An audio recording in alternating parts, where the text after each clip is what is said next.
There's two ways to fund your business. I went ahead and merged these two together. Really could have been three ways, but I merged them together because they kind of run parallel with each other.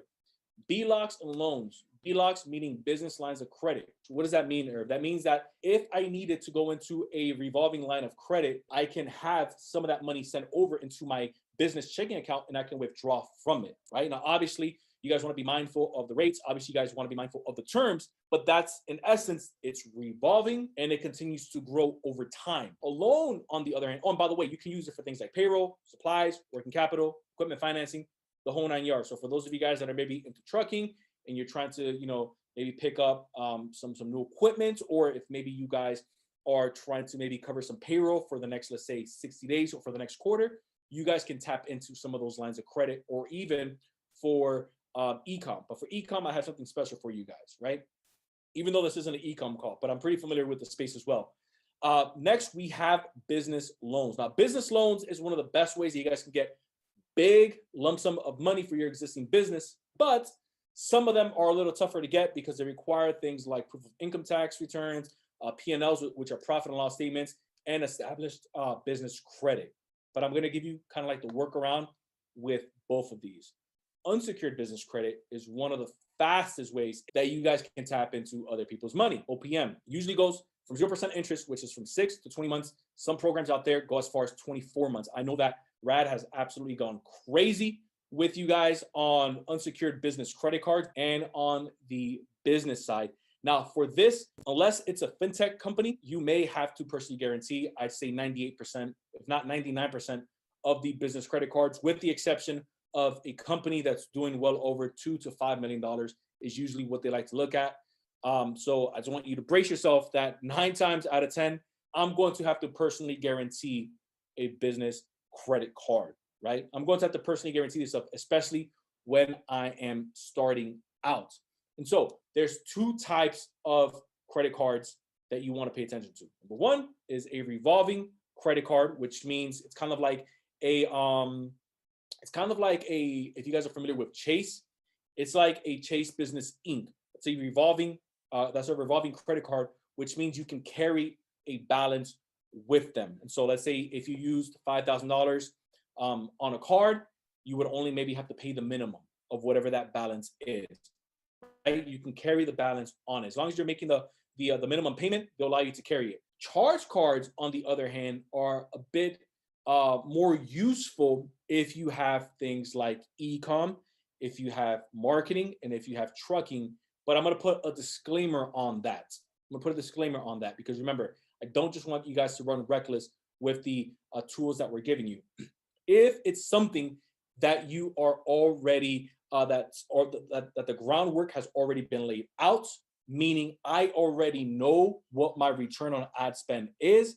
I already know if I put out, let's say 15 signs, I'm going to get X amount back in new business and revenue. Or if I'm running, let's say e-commerce, if I put 5,000 into my store or into my retail shop, we're going to get, let's say, $7,500 back. So now we're running $2,500 profit, right? Fintechs, I could have added fintechs with charge cards because a lot of them run kind of like the same.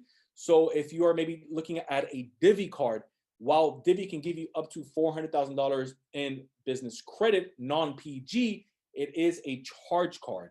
And so for those of us that are maybe into American Express, the gold, the plum, the green, that doesn't necessarily have a preset spending limit, which means if, let's say you go out tomorrow and you built up your business in a way where you can swipe $25,000, $35,000 while it doesn't have a limit, guess who has to make that $25,000, $35,000 payment next month? That's right, you, the business owner. So unless you know for a fact that your business is pumping at that level, I would steer clear of charge cards, or at least scale them in a way that you can actually stomach making the full payment. So I want you to look at charge cards kind of like a net payment. Again, the full payment is going to, it needs to be made in order for that to actually work for you. So moving on from that, I had to slow it down there because I know that a lot of people get excited and they say, oh, no spending limit. Let me go out and let me start applying. So it's kind of like handing a loaded gun to somebody, right? So I want to be very mindful of this. We want to be very cautious of some of the debt that we're using to leverage. So here's how we're going to access high rounds of funding and increase our approvals. This is going to be based off of your personal credit, right? This is going to be based off your personal credit, but I'm also going to throw in for you guys some business data points as well, because it's going to help. Apart from just having your personal credit intact, you also want to make sure that you have your business credit intact and how you guys can attract some funding your way. You want to have at least a 680 credit score. You want to have at least $2,000 in credit limits. You want to have at least 3 or more bank accounts. You want to have history at least 3 years or older. This isn't necessarily going to guarantee that you get the funding that you're looking for, but this is at least going to allow the bank to consider you. So I want you guys to see this as the bare bones lowest level of entry, right? If you can check all of these off, going in the right track, essentially. Your history is at least 3 years old, so that's your credit age. Utilization at 25%. If you're going to run a funding sequence and it's going to require you to personally guarantee it, make sure that your personal utilization is under 10%. I would prefer for it to be closer to 1%, but no more than 10% if you're looking to max out the amount that you get. No charge-offs, no collections, no late payments in the last 24. Now, Irv, what if I don't meet these requirements? What if I have partners? Well, the good thing is that as long as your partner is on your operating agreements, they are able to apply on your business's behalf, right? And so maybe if your partner, maybe you guys are a husband, wife, maybe you guys are spouse, maybe you guys are siblings, you guys are running a business together, or maybe you guys are friends or business partners, and they are rocking the stellar credit. If it meant keeping the business open and having a personal guarantee, if you guys ask me, and this is just my personal opinion, if you guys ask me, I will take the personally guarantee. Now, if you're thinking, is that going to pierce the corporate veil? The answer is no. Just because I am personally guaranteeing something, which means we are co-signing, keyword, we are co-signing on behalf of the business, because maybe the Equifax business score isn't established yet. Maybe our bank rating isn't necessarily there yet because we're not pumping enough cash flow just yet. Remember, these lines of credit, these cards, they go off of stated income, right? You never want to lie on accounts. You never want to lie on applications. Let's say if you have $70,000 that you put on your application and you don't have to show your tax returns and you don't have to show your bank statements, that's going to be a lower barrier of entry for you to get approved for these lines of credit, especially if your business partner is carrying the credit, the proper credit on their side. But remember, never lie on an application, because I can't tell you how many people get popped when they ask them for either a back-end review, which happens quite a bit, especially if you plan on doing business with a bank long-term.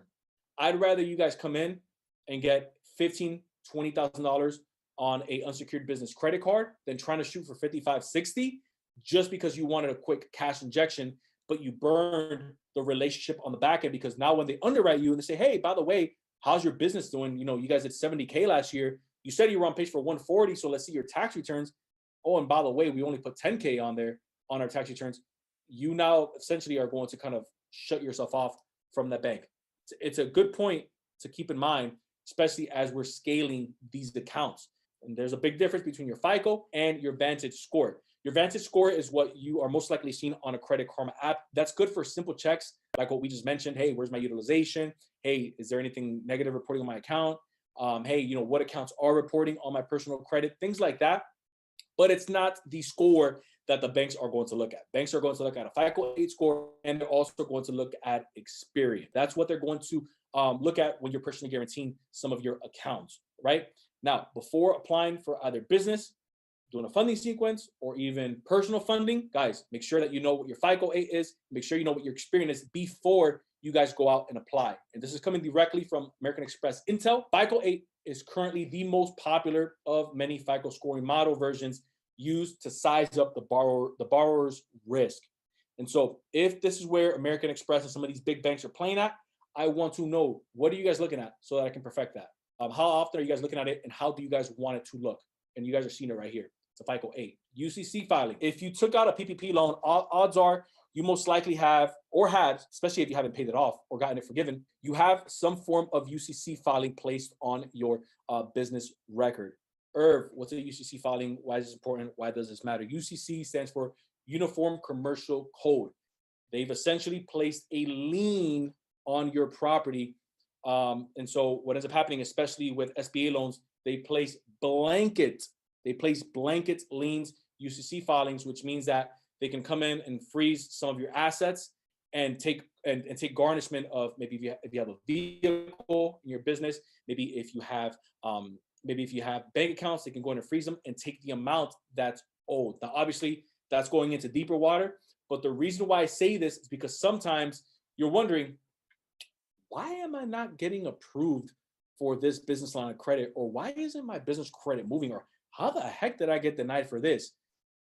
There could be a chance, which is why I'm showing you this, that there is a UCC filing placed on your business's file. So whether it's an LLC or corp, one of the ways that you can check that is you can go right on your state Department of State's website. So the Secretary of State, look up where it says, and every website is different, but I'll give you like the gist of it, where it says UCC filings, and then just look up your company.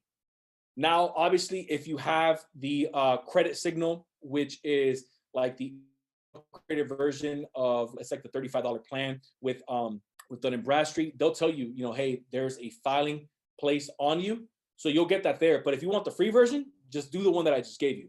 Go directly on your Secretary of State's website and just look your business up. Now, when it comes to removing it, you want to get it removed if you've paid it off. What ends up happening is, especially with vendors, if you go out, more mom and pop vendors, you go out and maybe you got a line of credit with them or a vendor account with them, they probably placed it on your, which is normal, right? They placed it on your business and maybe they just flat out forgot to remove it. So one of the fastest ways that you can get that removed is you can file a UCC3 form. You file a UCC3 form with them, or before you get to that place, you can just flat out call them and ask them, hey, I've been trying to get some funding. I've been trying to grow my business, but I see here that there's a UCC filing placed on my business, on my company from you guys.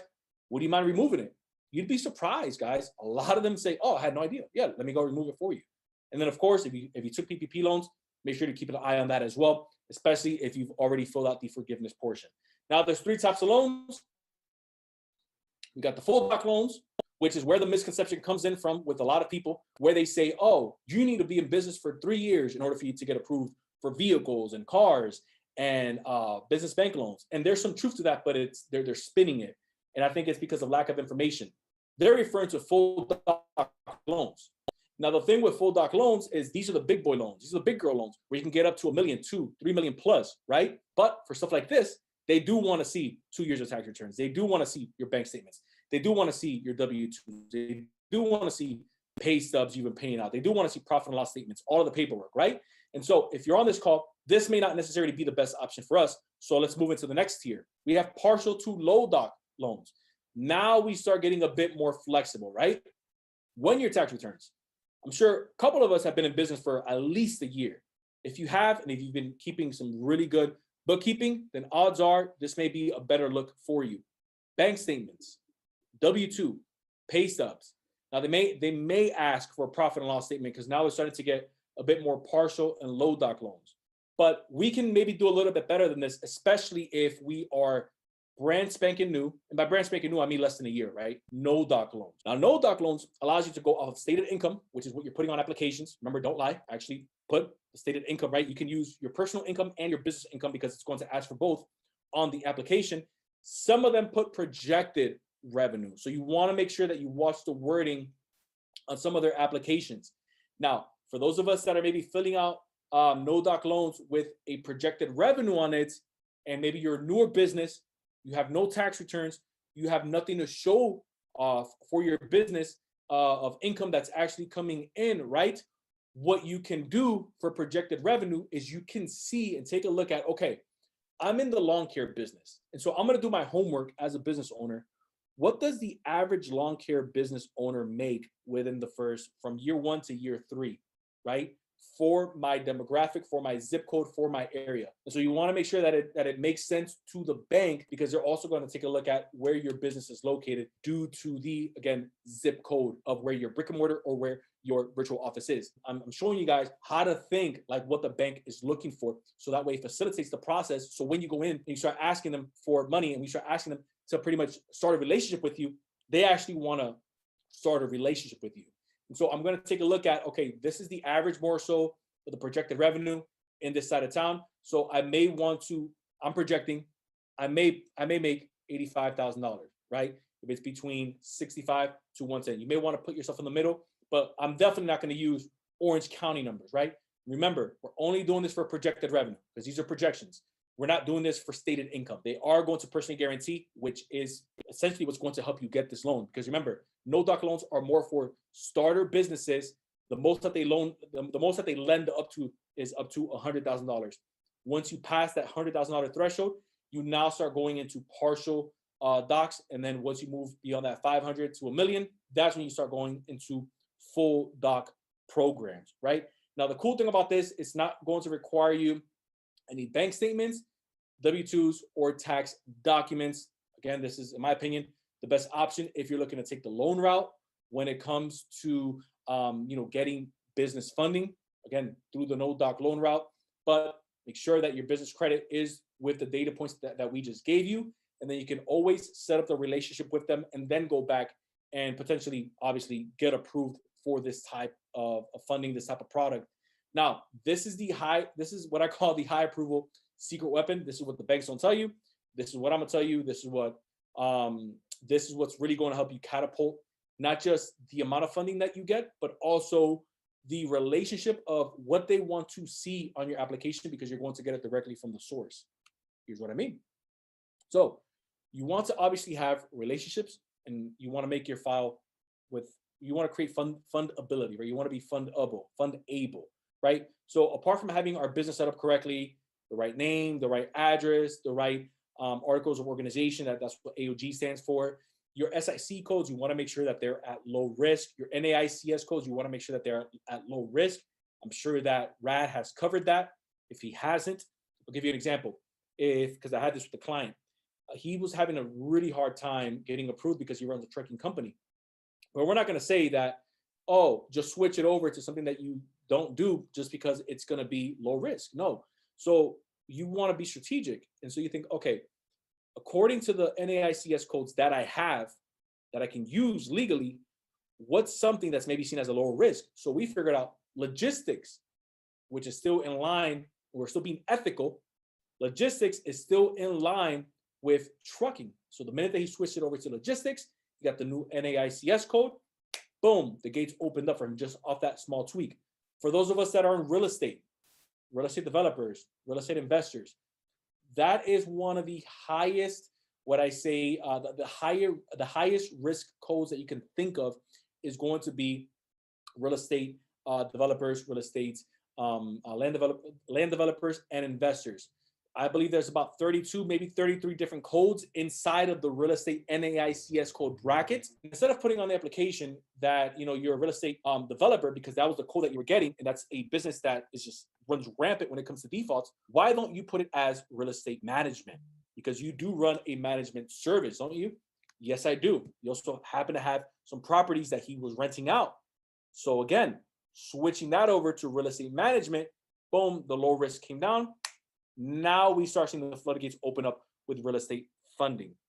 Business checking accounts, which is going to help you build up your bank trust and your bank rating. If you guys have no idea what the bank rating is, you're going to get a score from a 3 to a 5. I would like to see you guys in the low 5 range. Low 5 means that you have at least $10,000 in your business checking account, right? And then you want to make sure that that doesn't fall into a negative, and that doesn't fall below $5,000 in a 90-day period, because that's going to generate on the internal side, especially for those of us, again, going back to Rad, because I know what he gives you guys. Going back, this is similar to the 91.3 rule that happens with Navy Federal, where you guys are using some of these pledge loans to, again, kind of hedge your way into building that relationship. We're just doing it on the business side. And then the biggest piece, well, it's all important, but the biggest piece that I would say that a lot of people kind of just run right past, they have no idea about, is relationship managers. Relationship managers is the gateway, the key, the holy grail to you getting access to a higher limit and to you knowing why they may not want to do business with you at this time. Right? So I always tell our clients, when you walk in to a credit union, to a local bank, ask them, hey, is your relationship manager here? I like to speak to your relationship manager. The key to this is let them know that you're going to be making a handsome deposit that day. That's your script. Yes. Why would you like to speak to our relationship manager? Well, I'm actually going to make a deposit. I want to open up. I have a business that I'm running, and I want to open up an account with you guys. I'm going to be making. I'll give you an example, right? I'm going to be making a $35,000 deposit into my business checking account. Guess what's going to happen? They're going to see you a little bit differently from someone that's just coming in, opening up a regular mom and pop college account, right? Because they're saying, wait a minute, this person's actually putting funds into this account on the business side.